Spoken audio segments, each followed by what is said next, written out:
फिर यूनिवर्सिटियां नहीं हैं, फिर रिसर्च नहीं है, अच्छे बीज नहीं आ रहे, तो पैदावार इंडिया से आधी कैसे हो सकती है? वो ज्यादा ज़हीन लोग हैं, उनकी जमीन हमसे ज्यादा फर्टाइल है।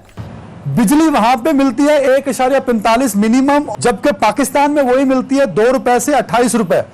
एक तो वो हमसे इंडियन काफी, एक तो पॉपुलेशन में ज्यादा है, दूसरी हमारी फाइनेंस इकोनॉमिक बेस माइग्रेशन हुई, उनकी education related education based migration हुई। वो हमसे पैसे में भी यहां ज्यादा है, इंटेलेक्ट में भी हमसे आगे है इंडियन। अब सी पैक बंद किया उन्होंने, आपने उनको ग्वादर की बजाय कराची देने की कोशिश की, उन्होंने वो भी लिया। फिर दासू डैम पर उन्होंने 39 बिलियन आपसे मांगा। उन्होंने जब सी पैक के डॉलर बंद हुए तो आप IMF के कदमों में आके बैठ गए। मैंने कहा वो इनके ग्राहक हैं, आप इनसे चंदा मांगते हैं। मांगने वाले और कस्टमर के अंदर क्या फर्क होता है? वही फर्क आपका है। चावल हिंदुस्तान में मिलता है पाकिस्तानी रुपीस में 136 रुपए और पाकिस्तान में वो मिलता है 200 रुपए। इंडिया के साथ तो आपका कंपैरिजन ही नहीं है। अमित शाह साहब बढ़ के मार रहे हैं आपके खिलाफ कि हम घुस के मारेंगे, आपने उस पर कोई रिएक्शन किया? आपकी कोई काउंटर कैंपेन हो उनके खिलाफ? बड़ा इशू है पाकिस्तान का कि आप समझते हैं कि आपने दुनिया को बेवकूफ बना रखा है, लेकिन पहले चल जाता था। अब आपके सारे अगले पिछले सारी किताबें खुल चुकी हैं। अब लोग कहते हैं भाई नहीं, आपने डबल गेम खेली है, बस करो यार। जय हिंद दोस्तों, a very warm welcome to Hindustan special channel. Bharat खेती प्रधान देश है और भारत में पैदावार एशिया में सबसे ज्यादा होती है। पाकिस्तानी मीडिया ये बता रहा है कि पाकिस्तान में भारत से आधी पैदावार होती है, लेकिन अब पाकिस्तान भारत में अपने से दोगुनी पैदावार देख बौखला गया है। भारतीय अपने खेतों में इतनी पैदावार कैसे पैदा कर लेते हैं? ऐसा कैसे हो सकता है? क्या हम हर काम में भारतीयों से बहुत पीछे रह गए हैं? दूसरी तरफ विदेशों में भारत का डंका बज रहा है और ये सब हमारे भारतीयों की वजह से ही हो रहा है। पाकिस्तानी मीडिया ये खुलकर बता रहा है कि पढ़े लिखे भारतीय विदेशों में जाकर अपने देश को रिप्रेजेंट करते हैं और भारत को और आगे लेकर जा रहे हैं, जबकि पाकिस्तानी हर जगह जाकर अपने मुल्क को बदनामी दिलाकर वापस आ जाते हैं। आज की वीडियो में पाकिस्तानी मीडिया ने और क्या कहा, तो चलिए दोस्तों आज की वीडियो की तरफ चलते हैं। Thank you so much. Haroon साहब, मईशत की कमजोरियां क्या हैं? आप तो कहते हैं कि जी ज़राअत तबाह हो गई, ये हो गया। फखर इमाम साहब अलग बात करते हैं। टू द पॉइंट बात करें जी, ज़राअत की इंडस्ट्रियलाइजेशन तो एक अलग इशू है ना, जिसकी तरफ हमारा रुझान ही नहीं है। जमीन हम बार नहीं है, बार बार पॉइंट आउट करते हैं। बीज ठीक नहीं है, पेस्टिसाइड्स जो हैं उनकी कीमतें ज़्यादा हैं या मिलावट है। खाद 7500 रुपए की खाद 2 बोरियां DAP की कौन डालेगा? अगरचे गंदम की कीमत बढ़ा के 1950 कर दिया है बखील ही 2000 सीधी करो। ऐसी 19वीं तरमीम जो है, 18वीं तरमीम हमारे सरों पे मुसल्लत की है। सूबाई हुकूमतें आज़ाद हैं, ये फेडरेशन है, ये कन्फेडरेशन है। ज़मीन, फिर यूनिवर्सिटियां नहीं हैं, फिर रिसर्च नहीं है, अच्छे बीज नहीं आ रहे, तो पैदावार इंडिया से आधी कैसे हो सकती है? वो ज़्यादा ज़हीन लोग हैं, उनकी ज़मीन हमसे ज़्यादा फर्टाइल है।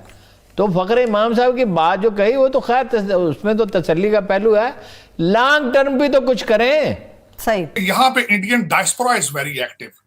एक तो वो हमसे इंडियन काफी, एक तो पॉपुलेशन में ज्यादा है, दूसरी हमारी फाइनेंस इकोनॉमिक बेस्ड माइग्रेशन हुई, उनकी education related education based migration हुई। वो हमसे पैसे में भी यहाँ ज्यादा है, इंटेलेक्ट में भी हमसे आगे है इंडियन। और उन्होंने फिर आहिस्ता आहिस्ता उनकी सेकंड जनरेशन जो है वो कांग्रेस में भी आ चुकी है। आज 5 जो है इंडियन डिसेंट के कांग्रेसमैन मौजूद हैं। 2 प्रेसिडेंशियल कैंडिडेट जो कि दोनों गवर्नर रह चुके हैं, इंडियन डिसेंट के हैं, निक्की हेली और बॉबी जिंदल। तो उसी तनाजर के साथ जब हम देखते हैं तो इस वक्त व्हाइट हाउस में जो अगर इंडिया पाकिस्तान या सब कॉन्टिनेंट का या अगर आप साउथ एशिया का देखें तो सबसे ज्यादा अपॉइंटमेंट जो है वो इंडियन अमेरिकन की है। उस हवाले से इस वक्त व्हाइट हाउस में जो बाइडेन साहब का स्पीच राइटर भी इंडियन, इस वक्त उनकी पॉलिसी रिलेटेड भी उनकी अपॉइंटमेंट्स, और उसी हवाले से जब वो देखते हैं उस तनाजर से तो पलड़ा भारी हो जाता है इंडिया का। अब दूसरी साइड पे चलते हैं, पाकिस्तान को कंपेयर करते हैं कि वो वहां की पोजीशन क्या है। पाकिस्तान ने एक तो पिछले दौर में इन्होंने बिल्कुल चाइना के कैंप में जाके अमेरिका की तरफ, मैं हमेशा ये कहता हूं कि नेवर बर्न द ब्रिजेस, लेकिन इन्होंने ब्रिज बर्न किए, इन्होंने अमेरिका बैशिंग की, इन्होंने कहा जी हम तो हिमालय पे चढ़ गए हैं, इन्होंने सब किया, बल्कि सी पैक को लेकर अफगानिस्तान में जाके कोशिश, उनके सेल्समैन बन गए आगे, जाके दुनिया में सी पैक में बेचना शुरू कर दिया और एब्सोल्युटली नॉट और इस तरह की चीजें की। और आपका जो पहले ही फॉरेन पॉलिसी डूबियस थी वो इस हवाले से कि उसामा बिन लादेन जब से पाकिस्तान से मिले उसके बाद आप दुनिया का एतमाद हासिल नहीं कर सके। और तीसरी इसमें जो बात मैं कहूंगा, आपकी फॉरेन पॉलिसी, अगर मैं आज आपसे ये क्वेश्चन करूं आपकी फॉरेन पॉलिसी क्या है, तो आप मुझे सेटिस्फाई नहीं कर पाएंगे कि आपकी फॉरेन पॉलिसी डॉलर बेस है। अमेरिका के डॉलर बंद हुए, आप चाइनीज कैंप में गए, वहां से डॉलर लेने की कोशिश की। जब सी पैक बंद किया उन्होंने, आपने उनको ग्वादर की बजाय कराची देने की कोशिश की, उन्होंने वो भी लिया। फिर दासू डैम पर उन्होंने 39 बिलियन आपसे मांगा। उन्होंने जब सी पैक के डॉलर बंद हुए तो आप IMF के कदमों में आके बैठ गए। देखे ना, वो मुझसे अगले दिन किसी ने कहा जी, ये उन्होंने कहा ताड़ साहब कि ये पाकिस्तान और पाकिस्तान के साथ अमेरिका के रिलेशनशिप कुछ और है, इंडिया के साथ कुछ और। मैंने कहा वो इनके ग्राहक हैं, आप इनसे चंदा मांगते हैं। मांगने वाले और कस्टमर के अंदर क्या फर्क होता है? वही फर्क आपका है। आप जस्टिफाई कर दें कि आपके मांगने के लिए आया हो, रोजाना खड़ा होकर जी अल्लाह के नाम पे कुछ दे दें, और दूसरा आपका कस्टमर हो, तो आप कस्टमर को ड्राइंग रूम में बिठाएंगे या आप मांगने वाले को ड्राइंग रूम में बिठाएंगे? और खान साहब की स्पीचें सुन ले आप, खान साहब की स्पीचें सुने कि मैं IMF में नहीं जाऊंगा, मैं कर्जे नहीं मांगूंगा, मैं ये नहीं करूंगा, और अपनी कैबिनेट जो है उसको टोटल को NRO दे दिया है। जो आपका नैब की रिफॉर्म हुआ है ऑर्डिनेंस के जरिए, सिर्फ अपनी कैबिनेट को बचाने के लिए। यूनाइटेड नेशन जनरल असेंबली में यहाँ पे मोदी साहब आए, पूरी टीम के साथ जहाज भर के आए, हर चौक पे यहाँ पे उनका सारा एक पूरा एक कैंपेन चलाई गई। यहाँ पे उनकी 1-to-1 मुलाकातें हुई बाइडेन साहब के साथ, मैक्रा के साथ उन्होंने G20 की तैयारी की। 2 क्वाड का हिस्सा है, फ्रांस के साथ वो बातें कर रहे हैं, ऑस्ट्रेलिया से सीधी बातें कर रहे हैं वो। और उसके बाद उन्होंने अग्नि 5 का जाके अब अपना कर दिया। और चौथी आखिरी बात, अमित शाह साहब बढ़ के मार रहे हैं आपके खिलाफ कि हम घुस के मारेंगे। आपने उस पर कोई रिएक्शन किया? आपकी कोई काउंटर कैंपेन हो उनके खिलाफ? बड़ा इशू है पाकिस्तान का कि आप समझते हैं कि आपने दुनिया को बेवकूफ बना रखा है, लेकिन पहले चल जाता था। अब आपके सारे अगले पिछले सारी किताबें खुल चुकी हैं।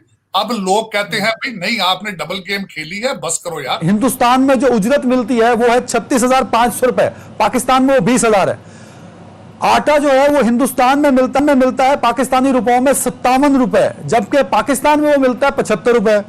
चावल हिंदुस्तान में मिलता है पाकिस्तानी रुपीज में 136 रुपए और पाकिस्तान में वो मिलता है 200 रुपए। और इसी तरह आप आ जाए मेरे भाई, प्याज पे 15 रुपए 34 रुपए किलो पाकिस्तानी प्राइस है और हिंदुस्तान में और पाकिस्तान में वो 55 रुपए किलो मिलता है। बिजली वहां पे मिलती है 1.45 मिनिमम और 9.95, जबकि पाकिस्तान में वही मिलती है 2 रुपए से 28 रुपए। तो ये बाकी चीजों का भी मैंने आपको कंपैरिजन बता दिया है।